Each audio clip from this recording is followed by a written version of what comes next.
to all of you students. So students, in our initial lecture, I had told you, all of you, that different types of animal tissue, okay? And I also tell you a brief idea about that, okay? Now students, you know that what is epithelial tissue, what is muscular tissue, what is connective tissue, what is neural tissue in brief, right? Like what is the function. So now what we are going to do today is we are going to study the elaborated form of all of them. For example, we are going to study the different types of epithelial tissue, different types of connective tissue, different types of muscular tissue, and also in nervous tissue we are going to study several things. Okay, so before starting this, here I am telling you something to all of you. For example, after completing this topic of animal tissue, we are going to start the anatomy and morphology of cockroach, right? So before that, students, after this lecture, I will also send you 2-3 diagrams, okay? So you will make sure that you will complete that diagram in your copy. That diagram is nothing like a diagram like you have to draw something. It is a kind of flow chart, okay? So flow chart is for example, if I am teaching you connective tissue, if I am teaching you epithelial tissue. So in epithelial tissue, how many types of epithelial tissue is there? Okay, so that you have to write in your copy with the help of a flow chart, okay? It will make your study clear, okay? As well as it is given in your book, so you will study from there also, but if you will write in your copy, it will make your study easy and you will be able to learn it very easily, okay? So make the flow chart of all the types, okay? For example, like connective tissue, epithelial tissue, muscular tissue, and neural tissue, okay? So in neural tissue, I don't think that there is any diversion, like there are different parts in neural tissue, but in different these three there are different parts, so that you will make sure draw in your copy. The flow chart you will draw in your copy. Now open your book, students, and we will start all the tissues in detail, okay? Students, here it is written epithelial tissue, and I had told you that epithelial tissue is for forming the covering of external and internal surfaces, okay? Like whether it is organ, whether it is your body, the lining of each and every organs is made up of epithelial tissue, okay? Understood, students? So in epithelial tissue, here see what is important, that what is the function of epithelial tissue, that is protection, barrier, absorption, excretion. Protection means it protect the organ or organism. Barrier, it act as a barrier, okay? Absorption, for example, it performs the process of absorption. Excretion means removal of unwanted waste material. Secretion means to secrete something. Respiration, formation of exoskeleton, means exoskeleton is evolved from which tissue? If this question will ask, the answer will be epithelial tissue. Sensory function, because sensory cells are found in epithelial tissue. Pigmentation, because the pigments are also found inside the epithelial tissue. Healing of wounds, because you know the epithelial is also help in the formation of your skin. Skin is also a type of epithelial tissue, okay, and it will help in the healing of wounds. Reproduction, okay, and here the reproduction in such a way like cell to cell division, okay. Now this is that diagram, students. I am just pausing it here. You will take a screenshot of all this thing, or I will send you the picture in our next class, okay. So this you have to write in your copy. Now study what it is written here. See, epithelial tissue is divided into 3 types: simple epithelium, compound, and specialized epithelium. So epithelium is divided into 3 types: simple, compound, and specialized. In simple epithelium, only one cell thick layer will be formed, okay? Means when the see, this is, if this is a layer, this layer will be one cell thick. So in simple epithelium there are types: squamous, cuboidal, columnar, ciliated, pseudo-striated columnar. Okay, now these are the types on the basis of this cell structure.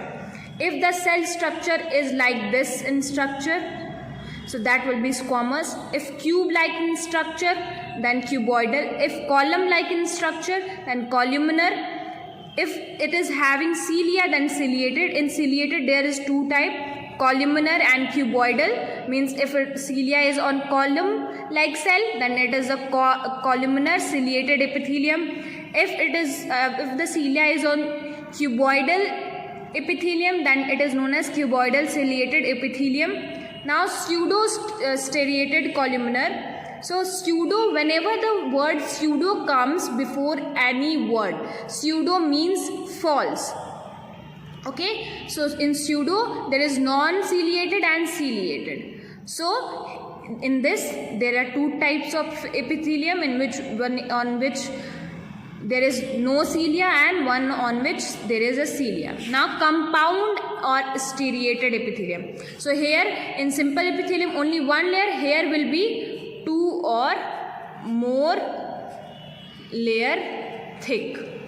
Okay, see 1 2 3, the layer is 3 cell thick. Okay, the layer is still 3 cell thick. Okay, now in compound or striated, squamous, cuboidal, columnar and ciliated columnar. Okay, in squamous there are two types, keratinized and non-keratinized, means on which keratin is present and on which keratin is not present. So when the structure is like this and the cell is 2 to 3 or more than 2 cell layer in structure, then it will be known as squamous compound epithelium. Okay students, now I think you know. So one by one we will study with the help of diagram. See, these are the example of simple squamous epithelium. Okay, see the structure is like this. Okay, here also you can see the squamous epithelium, and this is only one layer thick, so it will be of squamous simple epithelium. Okay, now see, this is simple cuboidal because the cells are cube like in structure and only one layer thick is the one cell layer thick. Okay, and this is basement. Okay, this is basement, only this is the upper side is a layer. Okay, here you can see the epithelium is like columnar in structure, the cells are like column like in structure. So this is simple columnar epithelium, and there are some villi are present. Okay, they are known as microvilli. Inside you can see there is a gland is also found through which a mucus is secreting. So you can also say that epithelial tissue also contain glands. Now this is ciliated columnar epithelium. See students, there is a difference between villi and cilia. So these are ciliated columnar epithelium, which I had told you here. Okay, ciliated. So this is ciliated columnar epithelium. Okay.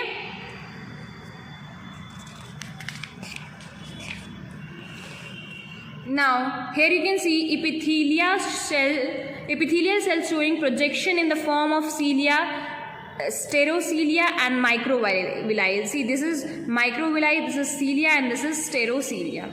Okay, now this is the difference. In microvilli, this is the not another structure, it is just coming from the surface of the cell, and in cilia there is a hair like structure. Okay, so you have to read this out. Okay, now pseudo stratified epithelium, this is non-ciliated. See, here is no cilia and the cell are like alternatively opposite to each other.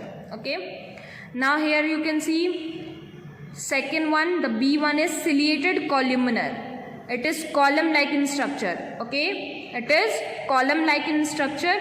See, the cells are like column like but opposite to each other. See, so this will be pseudo stratified. Okay, ciliated columnar means it is looking like there is two cell thick structure, but it is only one cell, and Thus, because of the arrangement, it is looking like a false stratified epithelium. Okay, means it is looking like it is multiple layer. Now it's turn of compound and stratified epithelium. So, and also students, you have to learn where they are found. Okay, for example, it is found, the cuboidal epithelium is found on the cavity convoluted part of uniferous tubule, means your urine tract. Okay, your thyroid gland, sweat gland, here it is found. Columnar epithelium is found in your intestine, gallbladder, sweat glands. Okay, so you have to also learn the function, structure in which they are found. Okay, now it's a time of compound stratified epithelium. So compound stratified epithelium will be that epithelium which will be having the cells more than 2 cell thick. Okay, the layer of the epithelium will be 2 cell thick. Okay, more than 2 cell thick. Okay, so here you can see it is a keratinized. Okay, and B1 is non-keratinized. Okay, and this is what? This is compound squamous epithelium. Okay, here you can see it is keratinized, it is non-keratinized. Keratin is non-living, hard and waterproof protein. So here you can see there is a layer of keratin. Okay, but here is no keratin. Okay, now here you can see this is transitional epithelium and unstretched form in stretched form. Here it is non-stretched form. Okay, they all are just attached to it, and here it is like in stretched form. So this also belongs to stratified epithelium, because see 1, 2, 3, 4 cell thick structure. Okay, 4 cell thick epithelium. Now this is sensory epithelium. So I had also told you that sensory means which is related to sense, and where the sense word come, it is related to nerve, because you are able to sense something, that is because of your nerve.